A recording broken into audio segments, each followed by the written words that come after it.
Mr. President, may I now be permitted to proceed? Counsel for the defense may now proceed to cross-examine. Thank you, Your Honor. I'm showing to you these documents now marked as Exhibit 1 up to Exhibit 15 for the defense, together with the sub-markings thereof. Kindly go over the same, examine it, and tell us whether you will agree with my observation that the Honorable Chief Justice of the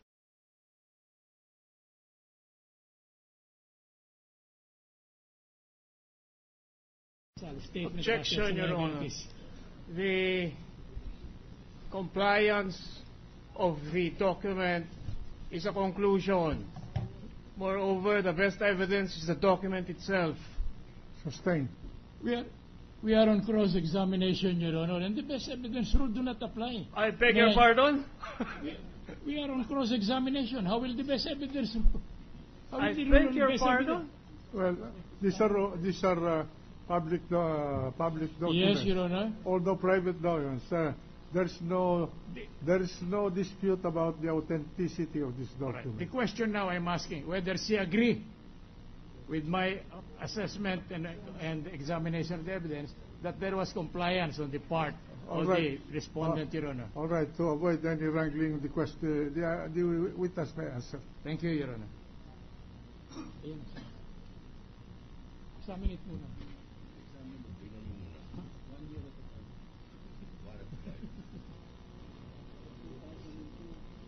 2002 and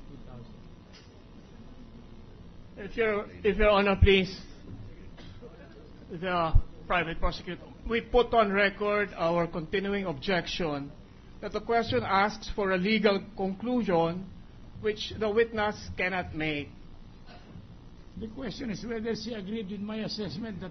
Anyway... the ruling is there, Your Honor. Let the objection be placed in the record, but let the witness answer.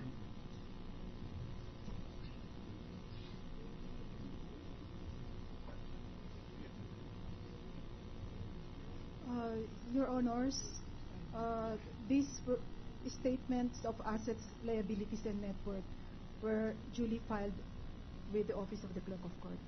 Thank you, Madam Witness. That's all with the witness, Your Honor. Any redirect? Nothing else, Your Honor. Thank you very much. All right. The gentleman from Senator Pangilinan, the gentleman from Senator Arroyo. Senator Arroyo first. He raised his hand. It turns out that the defense is adopting the evidence of the prosecution. Is my assessment correct? We are starting towards the end, Your Honor. In fact, we have it marked. But whether we will operate or not will be entirely a different thing. Because marking and offer are entirely two different things. Correct. So, then I was just wondering, I thought you were objecting to earlier to the presentation of this. There was no objection on my part. Right, so I was misunderstood. In other words, the prosecution and the defense have the same kind of evidence. Insofar as the statement of assets and liability. Thank you. Insofar as the statement of assets. Your Honor. Yes, you agree on that, no? Yes, Your Honor. Thank you. Thank you also. Senator Pangilinan. Yes, thank you, Mr. President. Madam Witness, just one or two questions. Yes, Your Honor. Earlier, you were asked by the defense counsel that your opinion on whether or not there was a proper filing. And your answer was meron, may proper filing. Yes, Your Honor. Yes.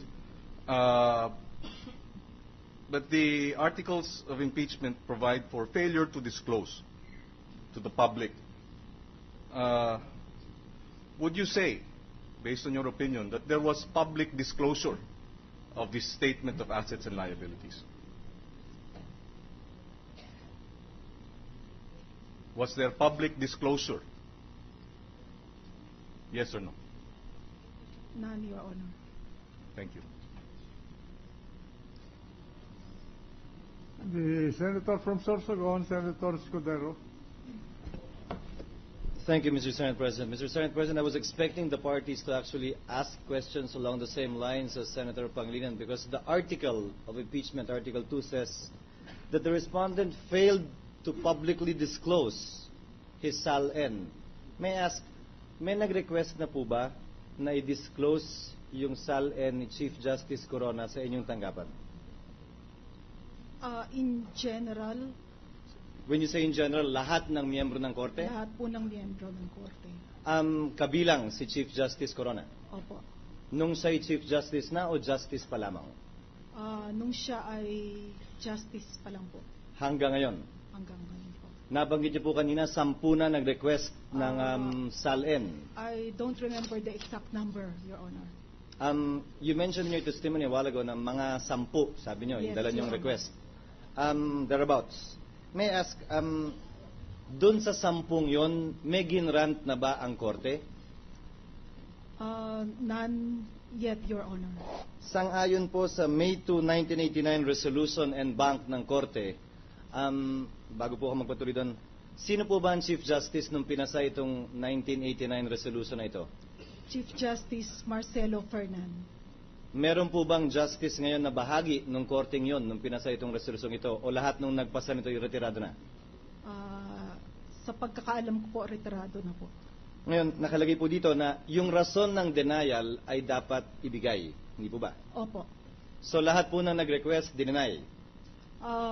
Actually, the action of in some of the resolutions of the court directed the composition of a committee to study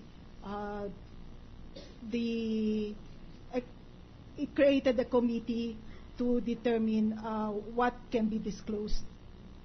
Sa mga request pong ito, maaari po bang malaman ano yung boto ni Chief Justice Corona? Dahil korte nagdedesisyon, hindi po ba? Sabi niyo kanina. Pag may request, binibring up po ninyo sa husgado, sa en-bank. Ano po yung naging boto?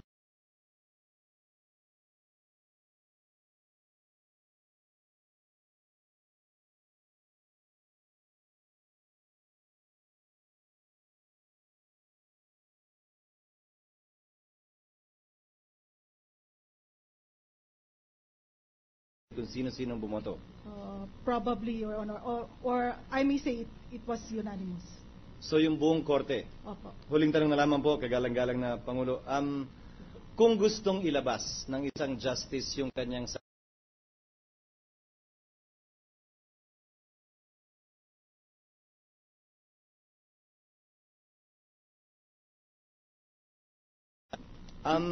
paglabag ho ba yun dun sa resolusyon ng korte?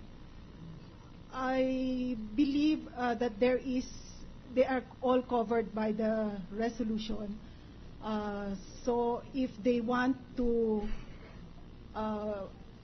disclose their SALN, it is already their own decision.